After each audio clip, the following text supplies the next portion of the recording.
In Francisco, while the Islamic State has had much success using social media to get its message out, a loose band of activists who go by the name Hunters are just as busy trying to shut it down.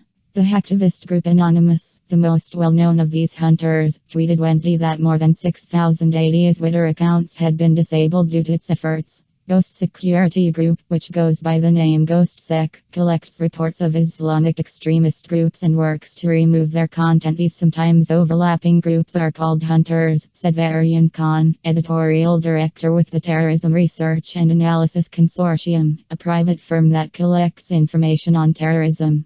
Hunting groups are volunteer cyber militias, she said. Based all over the world, they like to play whack-a-mole. Their funnest thing in the whole world is to go in and take these groups down. Cyber warfare.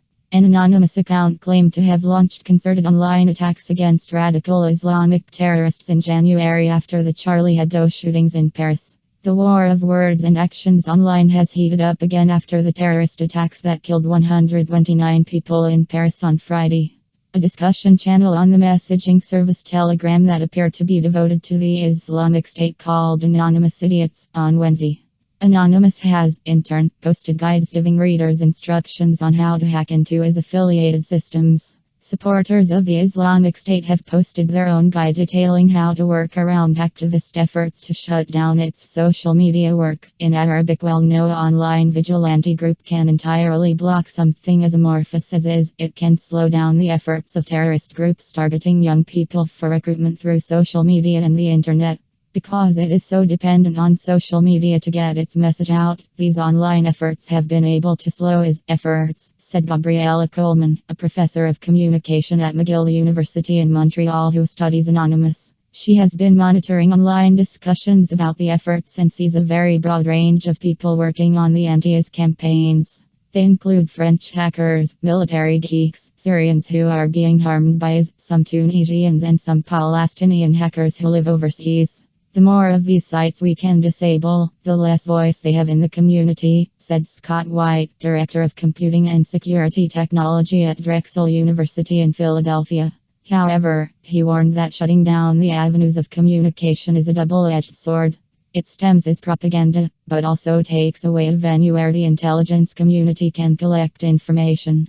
The FBI declined to comment on the activities of the cyber vigilantes. Terms of service. Most social media sites take down terrorist postings as soon as they become aware of them.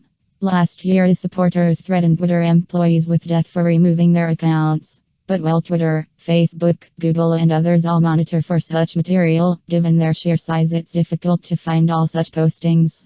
Activists aid in that effort by reporting breaches of a site's terms of service, said White. For example, Telegram, a popular instant messaging service that emphasizes privacy, posted Wednesday that it had blocked 78 ISIS-related chat channels across 12 languages, which had been reported to it.